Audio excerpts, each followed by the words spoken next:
Evaluate 2 1/4 plus 3 2/3 plus 1 5/6. I am adding three mixed numbers. What I'm going to do first is turn them all into improper fractions. Then find the least common denominator. Then change all the fractions so that they have the same denominator. Add them, turn it back into a mixed number.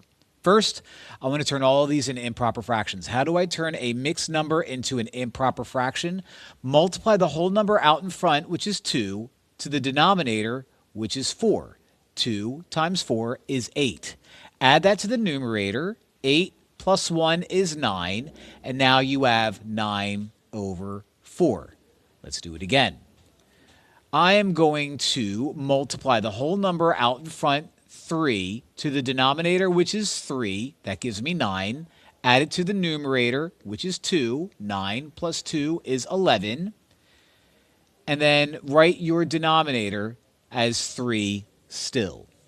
Last but not least, I'm going to do this 1 5/6. So I'm going to multiply the 1 to the 6, which is 6. Add that 6 to 5. That becomes 11. And so now I get 11 over 6.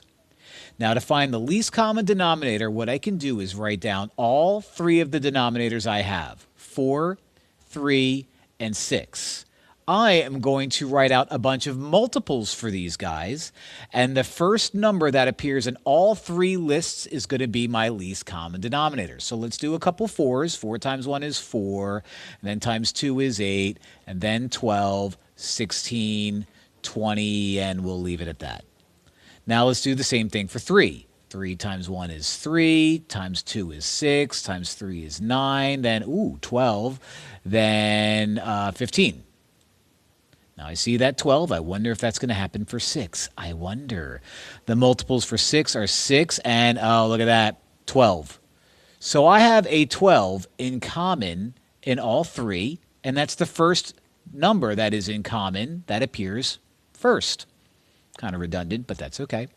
So what I need to do is I need to turn all of these denominators into 12. How do I turn a 4 into 12? Well, that was the third multiple. So 4 times 3 will do just that. Whatever I do to the denominator, I have to do to the numerator as well. Now let's do the same thing over here. Okay, how do I turn 3 into 12? Well, that was the 1, 2, 3, fourth number in. So I'm going to multiply you by 4.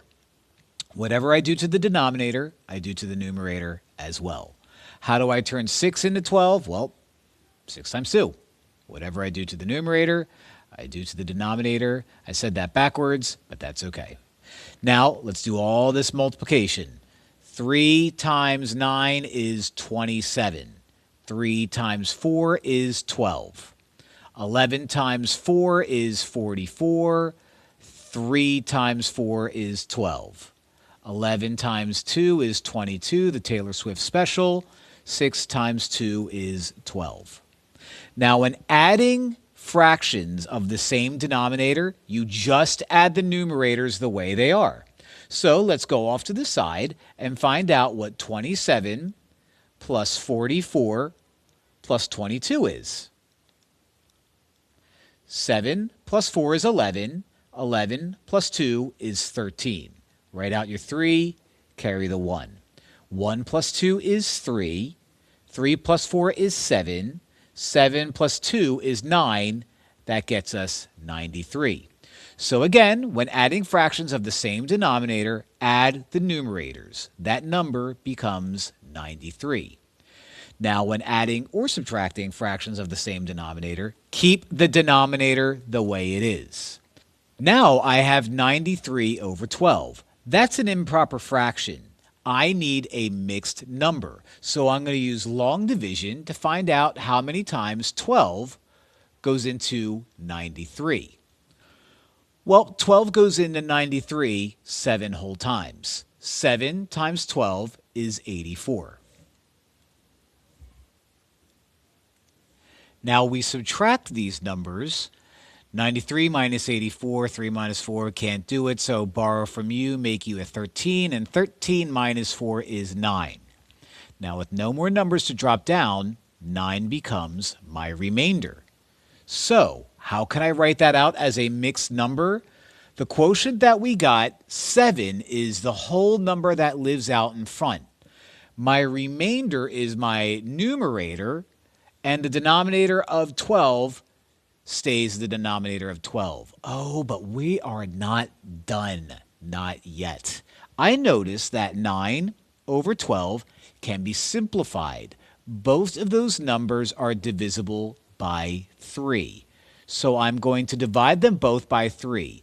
And finally, when all is said and done, the 7 is not touched. 9 divided by 3 is 3.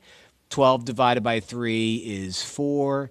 And after all of that, we get 7 and 3/4.